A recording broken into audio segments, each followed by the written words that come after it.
Stone Soup by John J. Muth. Stone Soup, retold and illustrated by John J. Muth. 3 monks, Hawk, Lock, and Sow, traveled along a mountain road.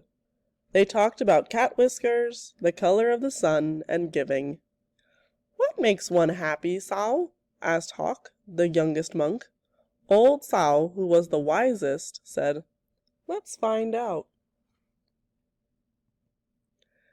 The sound of a bell brought their gaze to the rooftops of a village below. They could not see from so high above that the village had been through many hard times. Famine, floods, and war had made the villagers weary and untrusting of strangers. They had even become suspicious of their neighbors. The villagers worked hard, but only for themselves. There was a farmer, a tea merchant, a scholar, a seamstress, a doctor, a carpenter, and many others. But they had little to do with one another. When the monks reached the foot of the mountain, the villagers disappeared into their houses. No one came to the gates to greet them. And when the people saw them enter the village, they closed their windows tight.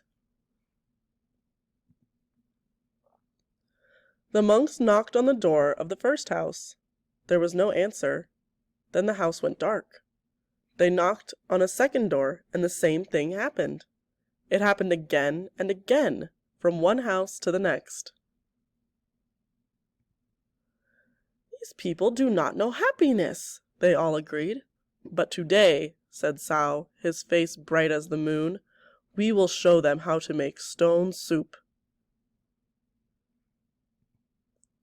They gathered twigs and branches and made a fire. They placed a small tin pot on top and filled it with water from the village well. A brave little girl who had been watching came to them. "What are you doing?" she asked. "We are gathering twigs," said Lock. "We are making a fire," said Hawk. "We are making stone soup, and we need 3 round, smooth stones," said Sow. The little girl helped the monks look around the courtyard until they found just the right ones. Then they put them in the water to cook. "These stones will make excellent soup," said Sow. "But this very small pot won't make much, I'm afraid." "My mother has a bigger pot," said the girl. The little girl ran home. As she started to take a pot, her mother asked what she was doing. "The 3 strangers are making soup from stones," she said. "They need our biggest pot." Said the girl's mother.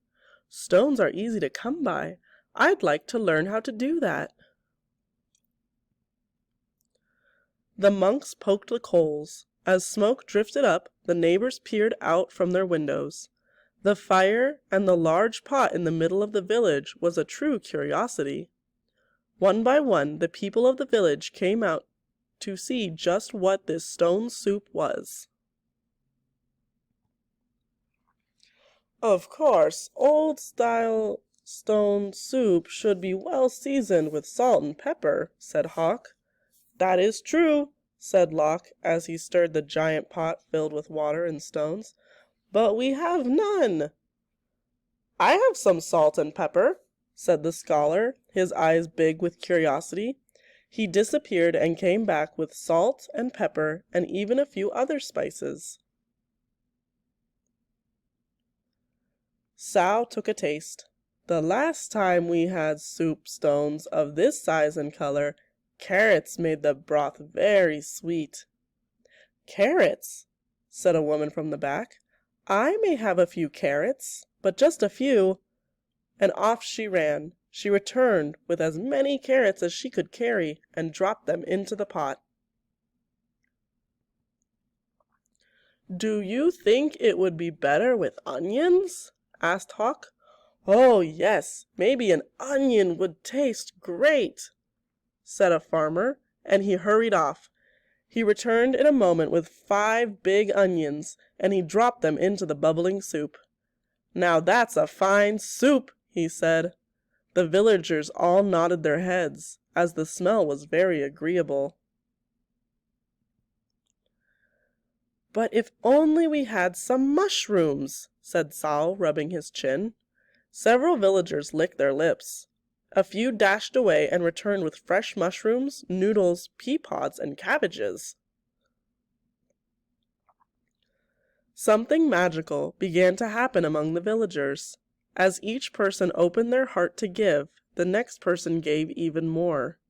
And as this happened, the soup grew richer and smelled more delicious. "I imagine the emperor would suggest we add dumplings," said one villager. "And bean curd," said another. "What about cloud ear and mung beans and yams?" cried some others. "And taro root and winter melon and baby corn," cried other villagers.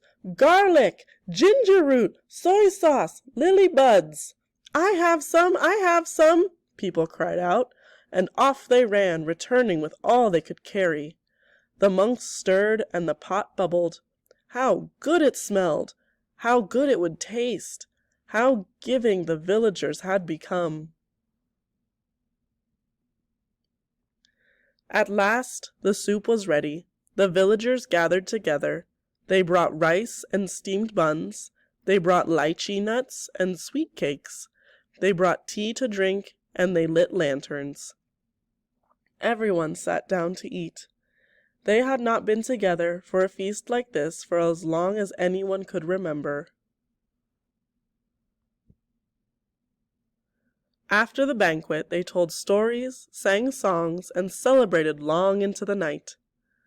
Then they unlocked their doors and took the monks into their homes and gave them very comfortable places to sleep.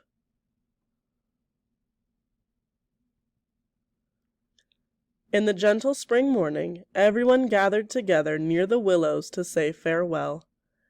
"Thank you for having us as your guests," said the monks. "You have been most generous." "Thank you," said the villagers. "With the gifts you have given, we will always have plenty. You have shown us that sharing makes us all richer." "And to think," said the monks, "to be happy is as simple as making stone soup."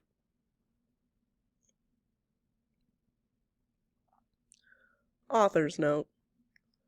Stone soup has its traditional roots in European folklore. There are many versions of this story which have been traced back to France, Sweden, Russia, England, Belgium, and other countries. In the most familiar versions of this story, the soup is made from stones, but in others, it has been made from a nail, an axe, and even buttons made of bone. There are also related stories from Jamaica about a soup-making pot, from Korea about a magic cake tree, and from the Philippines about bill-paying hat. In this retelling, I took the traditional form of the stone soup story and set it in China. I also used the Buddha story tradition where tricksters spread enlightenment rather than seeking gain for themselves. The characters Hock, Lok, and Sao are prominent in Chinese folklore. They are 3 deities that bestow health, wealth, and prosperity. Hock symbolizes good fortune and prosperity. Lok symbolizes good health, family happiness, and mutual love. Sao symbolizes longevity, and he brings good health and long life, free from stress and obstacles. In this story, they have taken the form of 3 Zen, Shan, monks. In the art, there are symbols from Eastern culture which have specific meaning. A long time ago in China, the color of the sun, yellow, was worn only by royalty. And while the little girl in yellow in our story is not an empress, she is someone quite exceptional. The willows mentioned at the end of the story are a sign of parting. And there are things to find, such as the noodles shaped like the Chinese word for to teach, and the pile of 3 stones which form the shape of the sitting Buddha. The 2 instruments the musicians play are called an erhu and a peepaw.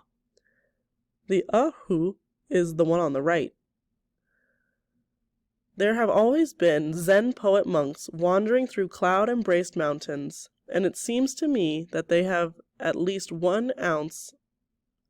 once found a village with sad houses and done just what Hoch, Loch, and Sow have done here. John J. Muth.